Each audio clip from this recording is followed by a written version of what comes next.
చేసింది, సూచనలు కూడా చేసిందని మనం అనుకోవచ్చు. ఇక 10 రోజుల పాటు సెగలే బాణుడి విశ్వరూపం. 44 డిగ్రీల ఉష్ణోగ్రతలు అగ్నిగుండంగా మారనున్న రాష్ట్రం. ఏప్రిల్ 12 నుండి డేంజర్ జోన్. ఇది చాలా చాలా షాకింగ్ విషయం మనకి. ఎందుకంటే ఇప్పటి వరకు కాస్త మరి బాగానే ఉన్నాం అనుకుంటున్న ఈ తరుణంలో బాణుడు బాణుడి యొక్క ప్రకోపానికి మనందరం కూడా గురికాక తప్పదని వాతావరణ శాఖ అయితే చెప్పటం అయితే జరిగింది. దీని గురించి కూడా చూద్దాం. తెలంగాణ రాష్ట్రంపై సూర్యుడు మునిపెన్నడూ లేని విధంగా నిప్పుల వర్షాన్ని కురిపించేందుకు సిద్ధమైపోతున్నాడు. వాతావరణ శాఖ తాజాగా హెచ్చరికల ప్రకారం ఏప్రిల్ 12 నుంచి 22వ తేదీ వరకు అంటే ఏకధాటిగా 10 రోజుల పాటు రాష్ట్ర వ్యాప్తంగా ప్రచండమైన ఉష్ణ తరంగాలు వీచనున్నాయి. ఈ 10 రోజుల వ్యవధిలో రాష్ట్రంలోని ప్రతి అంగుళం 40 డిగ్రీల సెల్సియస్కు పైగా ఉష్ణోగ్రతలు సెగలు కక్కబోతుంది. గాలిలో తేమ శాతం గణనీయంగా పడిపోవటం, ఉత్తర భారతం నుండి వీచే పొడిగాలుల ప్రభావంతో ఈసారి ఎండల తీవ్రత సామాన్యుల ఊహకు కూడా అందనంతగా మరి ఉండబోతుందని వాతావరణ నిపుణులు అయితే హెచ్చరిస్తున్నారు. మధ్యాహ్నం వేళల్లో జనసంచారం పూర్తిగా నిలిచిపోయి రోడ్లన్నీ కర్ఫ్యూను తలపించే పరిస్థితులు కనిపిస్తున్నాయి. ముఖ్యంగా ఉత్తర మరియు తూర్పు తెలంగాణ జిల్లాలకు వాతావరణ కేంద్రం అత్యంత ప్రమాదకరమైన రెడ్ అలర్ట్ జారీ చేస్తుంది.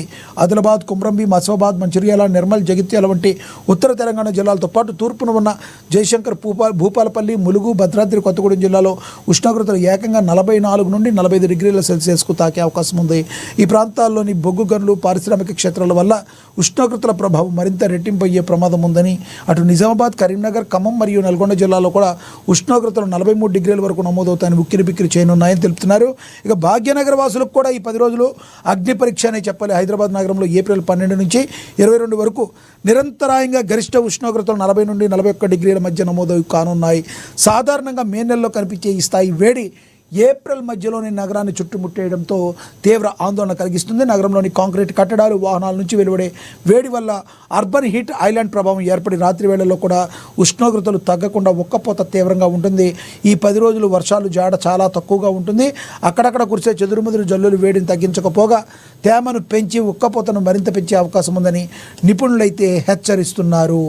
ఇక అదేవిధంగా ముఖ్యంగా మధ్యాహ్నం 12 గంటల నుండి సాయంత్రం 4 గంటల వరకు అత్యవసరం అయితే తప్ప బయటకు రావద్దని, ప్రయాణాలను వీలైనంత వరకు వాయిదా వేసుకోవాలని సూచిస్తున్నారు. శరీరంలోని నీటి శాతం తగ్గకుండా చూసుకోవడానికి మంచినీరు, ఓఆర్ఎస్, కొబ్బరి నీళ్ళు వంటివి తీసుకోవాలని, వదులైన కాటన్ వస్త్రాలను ధరించాలని కోరుతున్నారు. వృద్ధులు, చిన్నపిల్లలు మరియు గర్భిణీ స్త్రీలు ఈ ఉష్ణ తరంగాల పట్ల అత్యంత అప్రమత్తంగా ఉండాలి.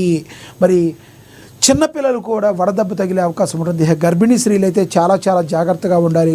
మరి ఈ యొక్క రేస్ అనేవి పడకూడదు. 4 గంటల వరకు కూడా అసలు బయటికి రాకుండా ఉండటం చాలా మంచిది అని చెప్పి వాతావరణ శాఖ హెచ్చరిస్తుంది. వృద్ధులు, చిన్నపిల్లలు కూడా చాలా జాగ్రత్తలు తీసుకోవాలి. మరి వడదెబ్బ తగలకుండా ఉండడానికి సూర్యకిరణాలు నేరుగా మన నెత్తి మీద పడకుండా ఉండడానికి రకరకాల క్యాప్లను కూడా మనం అందరం కూడా యూజ్ చేయడం ఎంతైనా శ్రేయస్కరం. సాధారణంగా మే నెలలో కనిపించే ఈ ఎండల తీవ్రత ఈసారి ఏప్రిల్లోనే కనిపిస్తుంది. అసలు హైదరాబాద్, భాగ్యనగర వాసులకైతే చాలా తక్కువగా ఉండే అవకాశాలు ఉంటాయి. కొంత చల్లదనం అనేది హైదరాబాద్లో ఉంటుంది కొంత మేర విడిగా పోల్చుకుంటే. కానీ ఈసారి అవకాశం లేదు. ఈసారి హైదరాబాదు వాసులు కూడా ఈ 10 రోజులు కూడా ఎండలు తప్పేటట్టు లేవు అని చెప్పి వాతావరణ శాఖ చెప్పింది. 10 రోజుల పాటు ఇక సెగలేదని కూడా పేర్కొనడం అయితే జరిగింది. కాబట్టి తగు జాగ్రత్తలు తీసుకోవాలి. అవసరమైతే తప్ప ఎప్పుడు బయటికి రావద్దు. అనవసరంగా తిరగడం బంద్ చేయాలి. ఇంట్లో ఉండాలి, జాగ్రత్తగా ఉండాలి. లేకపోతే మాత్రం చాలా ప్రాబ్లమ్స్ మీరు కొని తెచ్చుకున్న వాళ్ళు అవుతారు. ఎక్కువగా వాటర్ తీసుకుంటూ ఉండాలి. వాటర్ తీసుకోకపోతే మన బాడీలో మరి వాటర్ లేకపోవడం వలన సమతుల్యత అనేది దెబ్బతింటుంది. ఆరోగ్యం తీవ్రంగా మరి పాడయ్యే అవకాశం కూడా చాలా చాలా స్పష్టంగా కనబడుతుంది.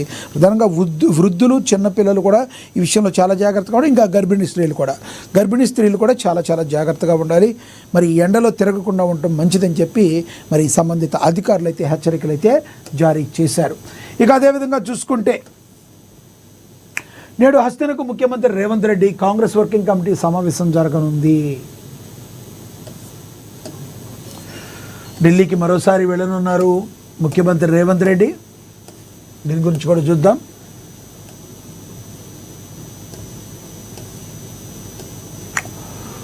తెలంగాణ ముఖ్యమంత్రి రేవంత్ రెడ్డి నెల 10వ తేదీన రాజధాని ఢిల్లీలో పర్యటించనున్నారు. రాష్ట్రంలో పాలనాపరమైన వేగం పెంచడంతో పాటు పార్టీ సంస్థాగత బలోపేతంపై దృష్టి సారించిన ముఖ్యమంత్రి నేడు ఉదయం 10 గంటలకు శంషాబాద్లోని రాజీవ్ గాంధీ అంతర్జాతీయ విమానాశ్రయం నుంచి ప్రత్యేక విమానంలో ఢిల్లీకి బయలుదేరనున్నారు. ఈ పర్యటన రాజకీయ వర్గాల్లో అత్యంత ప్రాధాన్యతను సంతరించుకుంది.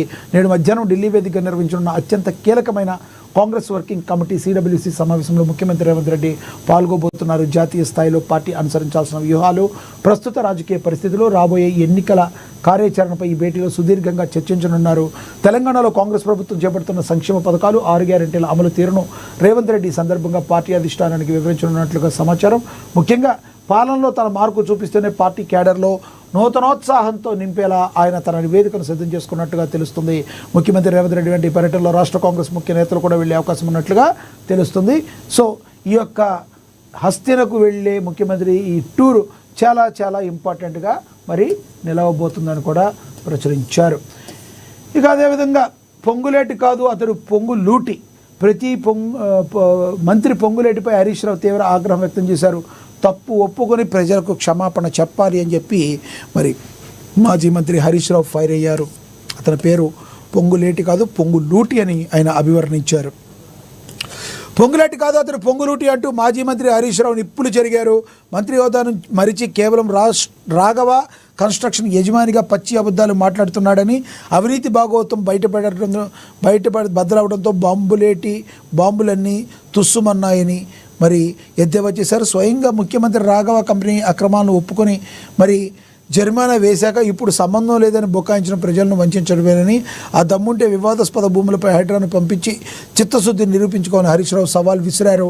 వనపర్తి జిల్లా రేవల్లి మండలంలో నాగాపూర్ గ్రామంలో జరిగిన మీడియా సమావేశంలో మాట్లాడారు. పొంగులేటిని పొగరులేటి, పొంగులూటి, బాంబులేటి అంటూ ఎద్దేవా చేశారు. అత్యంత పవిత్రమైన సచివాలయంలో కూర్చుని పొంగులేటి అబద్ధాలు మాట్లాడుతున్నారని, ఆయన అవినీతి భాగవతం బట్టబయలు కావడంతో డిఫెన్స్లో పడి బూతులు, తిట్లు, పెట్టకథలు చెప్తున్నారని మండిపడ్డారు. మంత్రిగా కాకుండా రాఘవ కన్స్ట్రక్షన్ అధినేతగా తన కొడుకును కాపాడుకోవడానికి ఆయన ప్రయత్నిస్తున్నారని హరీష్ రావు ఆరోపించారు. రాఘవ కన్స్ట్రక్షన్లో జరిగిన అవినీతిని సాక్షాత్తు ముఖ్యమంత్రి అంగీకరించారని, మైనింగ్ శాఖ ఇల్లీగల్ మైనింగ్ అని నిర్ధారించి ఫైన్ కూడా వేసిందని హరీష్ రావు గుర్తు చేయడం అయితే జరిగింది. ముఖ్యమంత్రి చెప్పింది తప్ప, మైనింగ్ మంత్రి చెప్పింది తప్ప, లేక అధికారుల నివేదికలు తప్ప అని ఆయన నిలదీశారు. రాఘవ్ కన్స్ట్రక్షన్ పేరుతో ఉన్న కంటైనర్ మీద కాంగ్రెస్ జెండా ఎందుకు ఉందని పీసీబీ మరియు మైనింగ్ అధికారులు నోటీసులు ఇస్తే మీ ఉద్యోగి రిసీవ్ చేసుకున్న మాట వాస్తవం కాదా అని హరీష్ రావు ప్రశ్నించారు. అసెంబ్లీలో ఆధారాలు చూపించినప్పుడు నోరు మెదపని బాంబులేటి ఇప్పుడు బుకాయిస్తున్నాడని ధ్వజమెత్తారు. నాదర్ గోల్ భూముల మరి వ్యవహారంలోనూ మంత్రి తీరును హరీష్ రావు తప్పుబట్టారు. సో ఈయనైతే మరి పరుష పదజాలంతో మరి మాట్లాడారు. పొంగులేటి నుంచి ఎటువంటి కౌంటర్ వస్తుందో మనం కూడా వేచి చూడాల్సిన పరిస్థితిని మనమైతే గమనించవచ్చు.